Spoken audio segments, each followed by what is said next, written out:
सीप धरती की एक ऐसी नायाब रचना जो अपने शरीर से बहुमूल्य मोती पैदा करती है। सीप धरती का एक इकलौता ऐसा जीव जिसके बिना धरती पे शुद्ध पानी की कल्पना करना असंभव है। सीप धरती का एक ऐसा जीव जो नर से मादा में बदल जाता है। तो चलिए समझते हैं कि आखिर सीप के अंदर मोती बनता कैसे है और सीप में यह चमकता मोती आखिर चीज क्या होती है।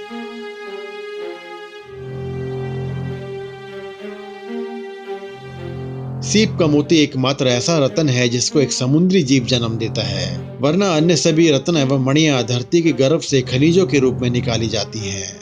इसलिए पृथ्वी को रत्ना गर्भ भी कहा जाता है। भारत के प्राचीन ग्रंथ ऋग्वेद के पहले मंत्र में ही अग्नि को रतन धनात्मम कहा गया है, अर्थात अग्नि रत्नों की उत्पत्ति में सहायक होती है। और आज का वैज्ञानिक शोध भी यही कहता है कि पृथ्वी के गर्भ में हर रत्न का निर्माण एक निश्चित ताप प्रक्रिया के दौरान होता है, जैसे कि हीरा पन्ना जैसी कीमती रत्नों का। तो आखिर सीप का जन्म कैसे होता है? एक सीप का जन्म मेल यानी नर के रूप में होता है और जैसे जैसे इसकी उम्र बढ़ती जाती है ये नर से मादा में बदलते जाते हैं। बाद में यही मादा सीप अपने सी उम्र में छोटे नरों से प्रजनन करके सीप की नई पीढ़ी को जन्म देती है। शुरुआती अवस्था में सीप के लार्वों का साइज लगभग 60 माइक्रोमीटर का होता है, जिसको बिना माइक्रोस्कोप के देख पाना असंभव होता है।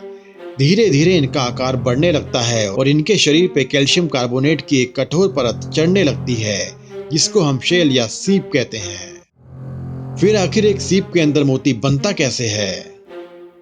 कहा जाता है कि जब सीप में बारिश की बूंद या रेत का कोई कण चला जाता है तो सीप में मोती बन जाता है, लेकिन यह सब एक अवधारणा यानी एक काल्पनिक विचार है।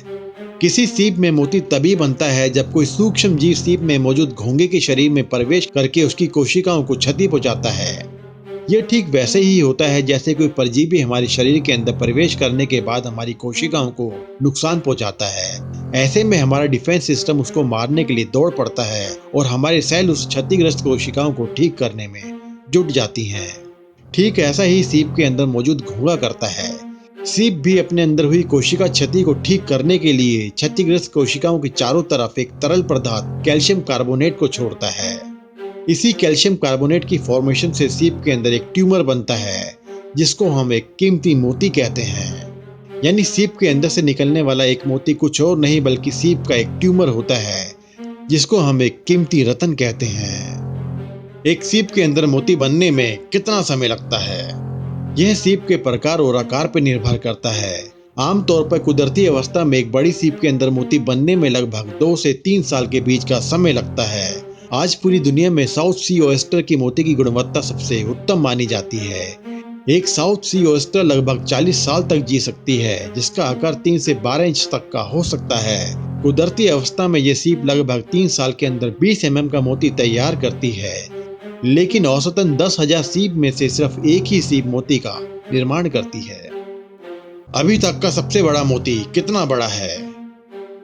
अभी तक का सबसे बड़ा मोती फिलीपींस में एक फिशरमैन द्वारा खोजा गया था। यह मोती 1 फुट चौड़ा, 2 फुट लंबा और वजन में लगभग 34 किलोग्राम का है, जिसकी मार्केट में कीमत लगभग $100 मिलियन यानी 760 करोड़ रुपए आकी गई है। इस प्रकार के मोती बहुत दुर्लभ होते हैं और अक्सर विशालकाय सीप में ही पाए जाते हैं, जिनका वजन खुद लगभग 400 किलो तक का होता है। लेकिन इसका आकार तो कहीं से भी मोती जैसा नहीं लग रहा। दरअसल मोती से हमारा मतलब एक गोलाकार मोती होता है, जबकि ऐसा बिल्कुल नहीं है। समुद्री सीप से निकलने वाले रत्न को मोती यानी मुक्ता कहते हैं, जिसका आकार कुछ भी हो सकता है। एक सीप इंसान के किस काम आती है? आज पूरी दुनिया में सीप के मीट की डिमांड बढ़ रही है। साथ ही साथ इसके शैल का इस्तेमाल चिकित्सा जगत में बहुत तेजी से हो रहा है। लेकिन इसका मुख्य लाभ सीप की खेती से ही होता है, जिसके मुनाफे की दर किसी भी और खेती से बहुत अधिक है। एक आखिरी सवाल, इन सीप का धरती पर क्या योगदान है? इस धरती पर इंसान ही एक ऐसी प्रजाति है जिसका धरती पर कोई योगदान नहीं है, जबकि एकमात्र वयस्क सीप एक दिन में किसी समुद्र, नदी या तालाब में से लगभग 250 लीटर पानी के अंदर से खतरनाक केमिकल और गंदगी को फिल्टर करके साफ कर देती है। जैसा कि आप इस टाइम लैप्स वीडियो में देख सकते हैं कि कुछ सीप ने मिलकर कैसे पानी को एकदम से साफ कर दिया है। लेकिन अफसोस की बात तो यह है कि आज का लालची इंसान समुद्र और नदियों में से इनका दोहन इस हद तक कर चुका है कि आज पूरी धरती पे इनकी 85% जनसंख्या खत्म हो चुकी है। और आज धरती पे सीपों की हालत ये हो चुकी है कि ये धरती से बस विलुप्त ही होने वाले हैं।